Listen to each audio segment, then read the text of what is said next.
No me están viendo entonces, ¿no? No, no se ve, se quedó en la última diapo de Ya, nebulización. a ver, un ratito, ¿me ayudas acá en esto? ¿Dónde debo ingresar? Tiene que volver a compartir, doctor. Ah, ya, a ver, vamos a ver un ratito.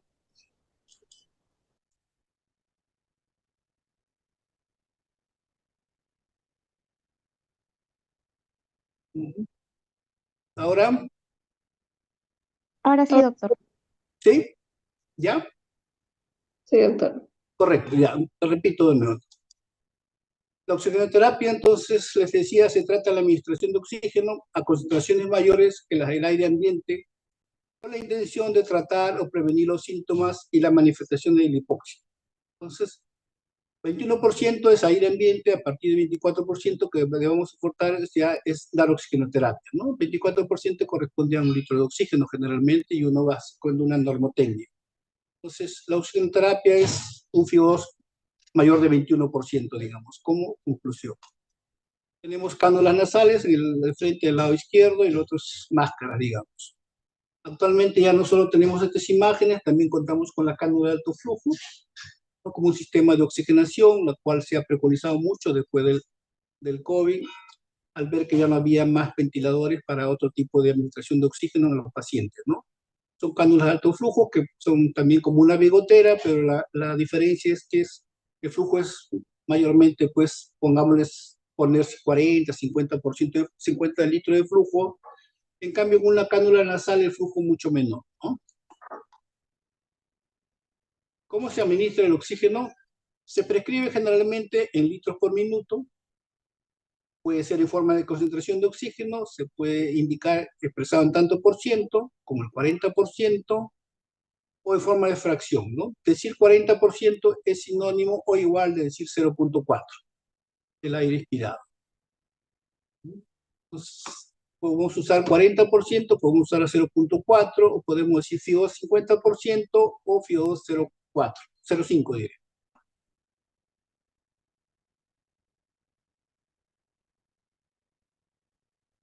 Existen dos sistemas para la administración de oxígeno, unas son de flujo bajo y otras son de flujo alto.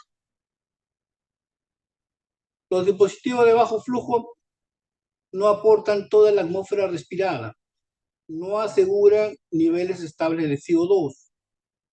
La FIO2 cambia con tamaño del reservorio de oxígeno, flujo de oxígeno, patrón respiratorio, ¿no? FIO2 es fracción inspiratoria de oxígeno, ¿ya? En los dispositivos de bajo flujo no es posible controlar la temperatura ni la humedad. Para usar estos dispositivos de bajo flujo, ¿qué criterios debemos tener en cuenta? Que el volumen ideal esté entre 300 y 700 mililitros, que la frecuencia respiratoria esté menos de 25 por minuto, que el patrón ventilatorio sea regular y constante, ¿no? Digamos, por decir, si la frecuencia respiratoria en un paciente es mayor de 30, no debemos usar el dispositivo de bajo flujo, ¿no? Ya usaríamos en ese caso un dispositivo de alto flujo. Los dispositivos de alto flujo aportan toda la atmósfera respirada, suministran niveles constantes de FIO2, pueden dar FIO2 altas o bajas. La FIO2 no se afecta por cambios del patrón respiratorio, es posible controlar temperatura y humedad. Entonces, digamos, si el paciente está hiperventilando, preferible usar un dispositivo de alto flujo. En los sistemas de bajo flujo tenemos las cánulas o gafas nasales, una máscara simple o una máscara con reservorio. En los sistemas de alto flujo tenemos la máscara de Venturi y nebulizadores de pared, ¿no? Lo más usado es la máscara de Venturi.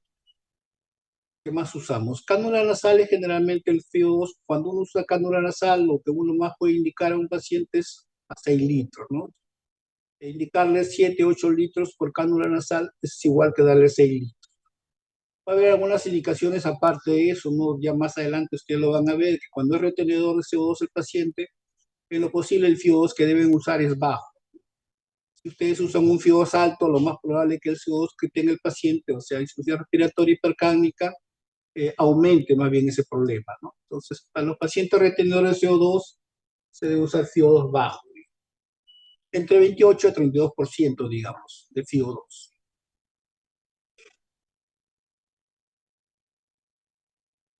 Acá vemos en la foto, un paciente con cánula nasal.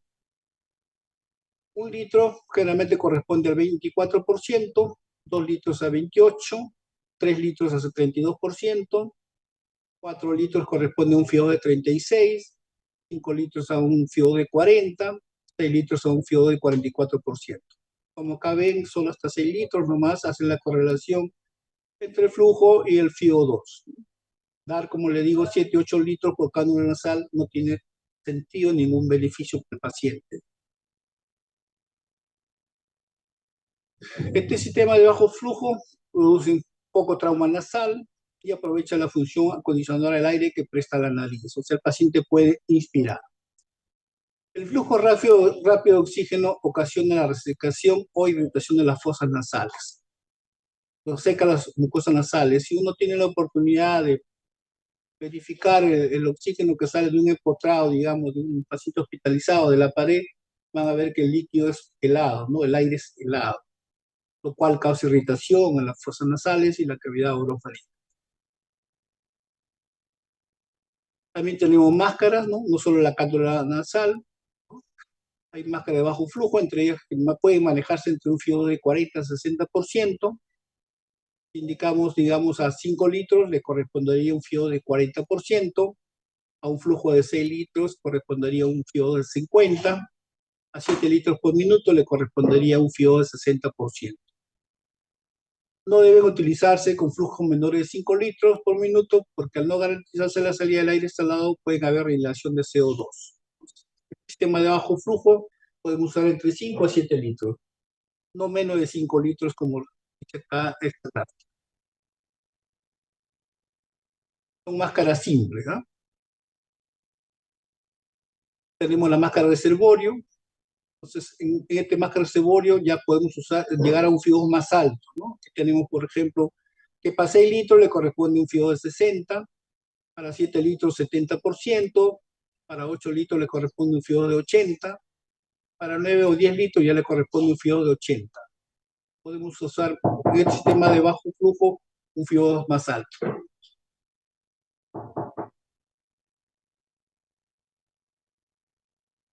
Tenemos también máscaras con bolsa de reservorio de no reinhalación. Generalmente lo usamos cuando este tipo de máscara lo usamos cuando el paciente no es retenedor, digamos. El FIO puede ser mayor de 80, tiene sus válvulas unidireccionales, por lo tanto, pacientes, esta máscara con reservorio de no reinhalación se usa en pacientes retenedores de CO2. Si usamos en un paciente una máscara de Venturi, de simple, digamos, una máscara de reservorio, sin, digamos, reexpansión, el CO2 puede subir mucho al paciente y causamos más daño que beneficio. ¿Cuáles son las ventajas del sistema alto flujo?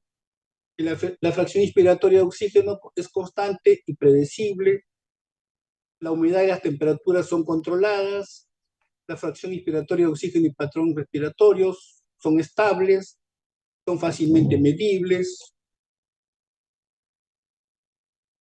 Lo ya manifestado, el sistema de Venturi está utiliza el principio de Bernoulli, que dice así: el paso de un flujo gaseoso por un conducto de diámetro reducido crea una presión subatmosférica lateral que arrastra aire atmosférico al conducto principal.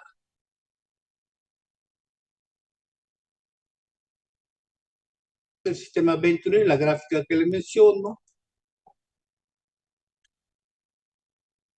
es el sistema de Venturi. Acá es un paciente, como le manifestaba en la foto, hay de colores, de acuerdo a los colores es un FIO2, y en otros dispositivos solamente se marca con una flecha de acuerdo a la fábrica, digamos, a la fabricación que hayan tenido. Son cómodos, puede usar un FIO2 fijo entre 24 a 60%, hay diferentes válvulas, colores como les menciono, la expansión no es problema por el flujo alto. Entonces, con flujo menor de 5 litros puede haber una respiración y el CO2 puede aumentar. Entonces usamos poco menos de 5 litros, no podemos usar, ¿no?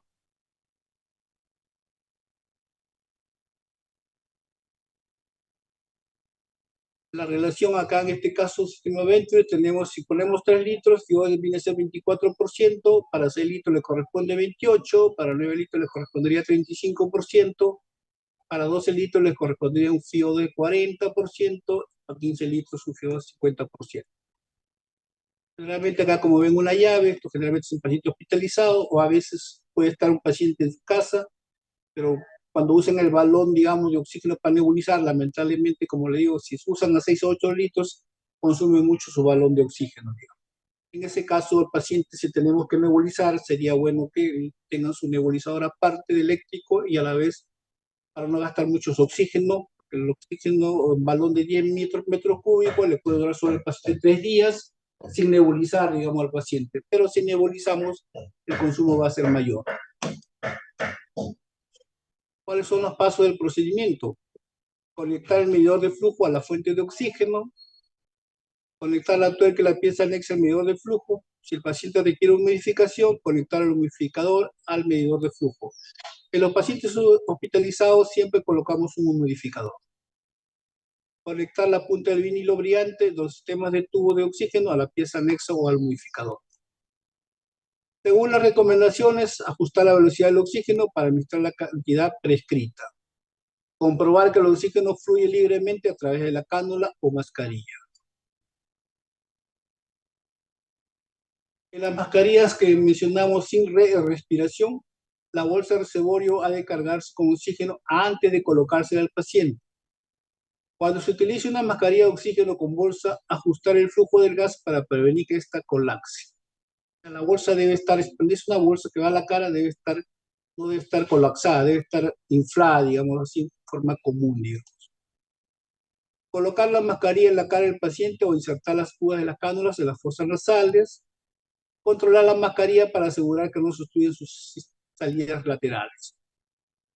Y es preciso almohadillar las tiras con gasas o algodón para prevenir las molestias y irritación, ¿no? Siempre, a ver, si usamos cánula, por ejemplo, podemos hacer unas erosiones en las fosas nasales o a nivel de los pabellones de la oreja que uno les pone, ¿no? Y puede hacer herida, entonces hay que poner unas almohadillas para que el paciente no se intranquilice. Cuando se administra un fármaco a través de la mascarilla, hacerlo en forma de nebulización. Si se aplica modificación, comprobar periódicamente los tubos y drenarlos. Muchas veces cuando usamos un modificador puede quedarse ahí un poco húmedo y puede ser caldo de cultivo para una infección, ¿no? ¿Cuáles son las precauciones y complicaciones? El oxígeno, como cualquier medicamento, debe ser administrado en las dosis y por el tiempo requerido, con base en la condición clínica del paciente y en lo posible fundamentado en la medición de gases arteriales. ¿Qué significa esto? ¿No? En los pacientes hospitalizados podemos hacer el AGO, o sea, los gases arteriales, para monitorizar al paciente, digamos. Cuando uno va a indicar oxigenoterapia a un paciente, debemos tener una gasometría de base, o en todo caso, actualmente, como ya uno utiliza oxímetro, podemos medir la saturación de oxígeno, que es menos del 90%, en un oxímetro, digamos, ya tiene indicaciones de oxigenoterapia del paciente. Lo ideal, lo repito, es hacer una gasometría en el cual comprobemos que el PO2 esté menos de 60, en el cual lo consideramos ya como una insuficiencia respiratoria aguda, por lo tanto debemos administrarle oxígeno. Se deben tener en cuenta las siguientes precauciones. La hipercapnia crónica, ¿no?, puede presentar depresión ventilatoria a concentraciones altas de oxígeno. Como les decía, no hay que usar un FIO2 muy alto en ellos. Con FIO2 mayor o igual a 0.5, o sea, 50%, se puede presentar atelectasia de absorción y toxicidad por oxígeno. Es como un medicamento, tiene sus eventos adversos, como les manifiesto. Otro posible riesgo es la contaminación bacteriana. Puede ser acá como ve la gráfica, el tubo ya está sucio, o la manipulación, digamos, por parte de la enfermera, personal auxiliar, digamos, sin guantes, ¿no?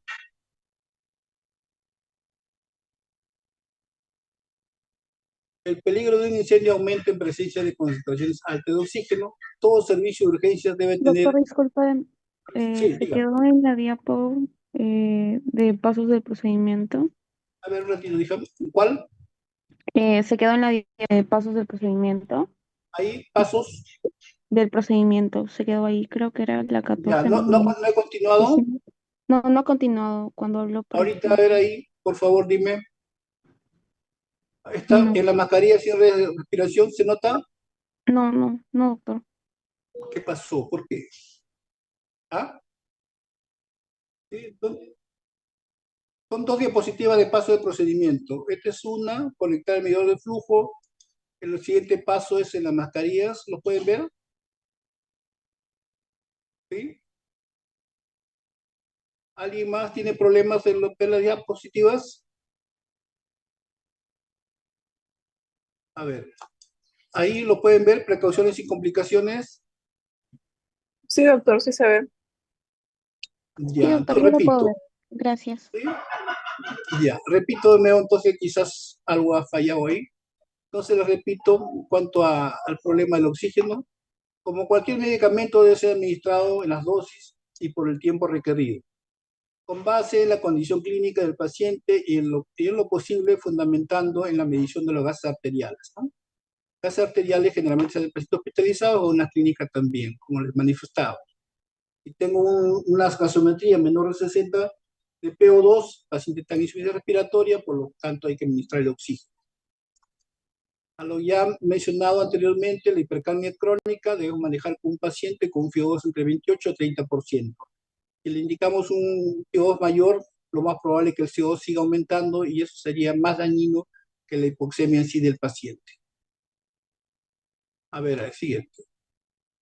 Con FIO2 mayor o igual a 0.5 se puede presentar atelectasia de absorción, toxicidad por oxígeno.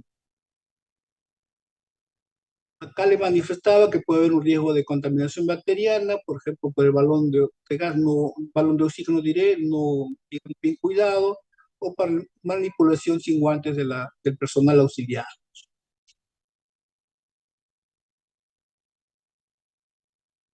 El peligro de un incendio aumenta con presencia de concentración alta de oxígeno. Todo servicio de urgencias debe tener a la mano extintores de fuego. La hiperoxia se presenta debido a la inhalación excesiva de oxígeno, ¿no? Estos son efectos tóxicos de dar mucho oxígeno, administrar mucha oxigenación, digamos.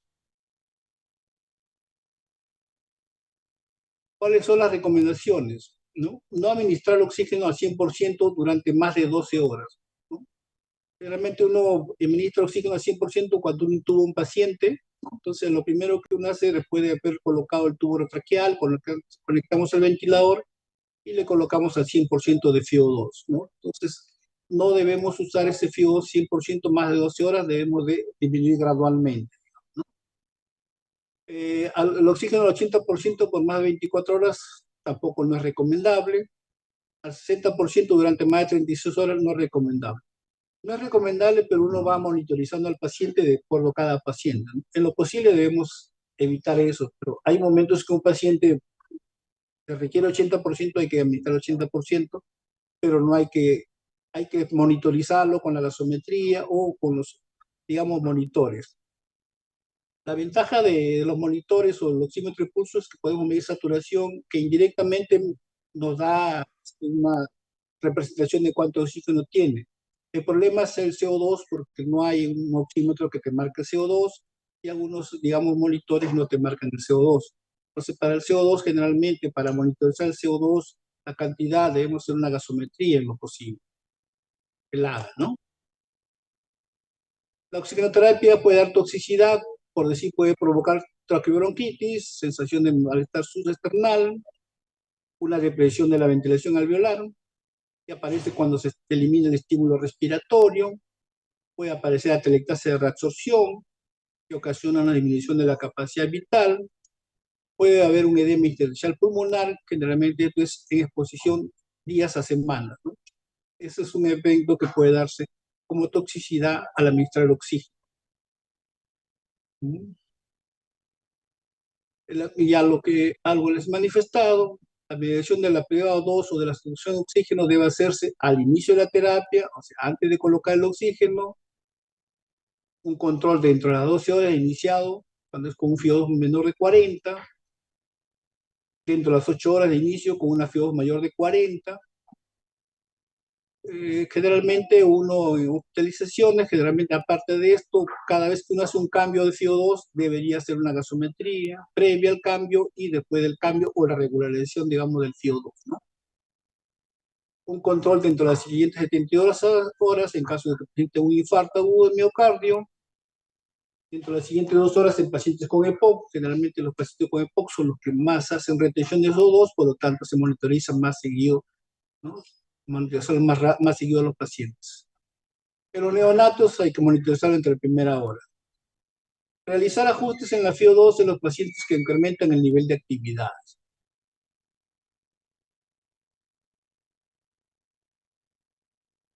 Evaluación de resultados. Evaluar periódicamente los beneficios clínicos, la corrección de la hipoxemia y la presencia de efectos deleterios.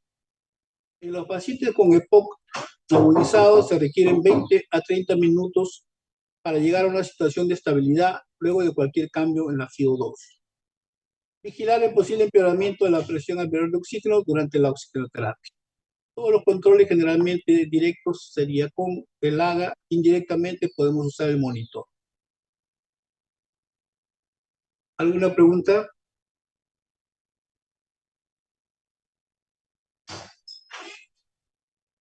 No, doctor, todo claro. Sí, diga. Escucho. Todo claro, doctor, gracias.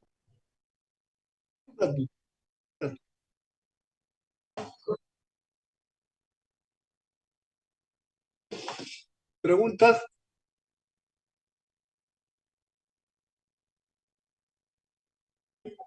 Si no hay preguntas, terminamos el cursillo, ¿ya? Gracias.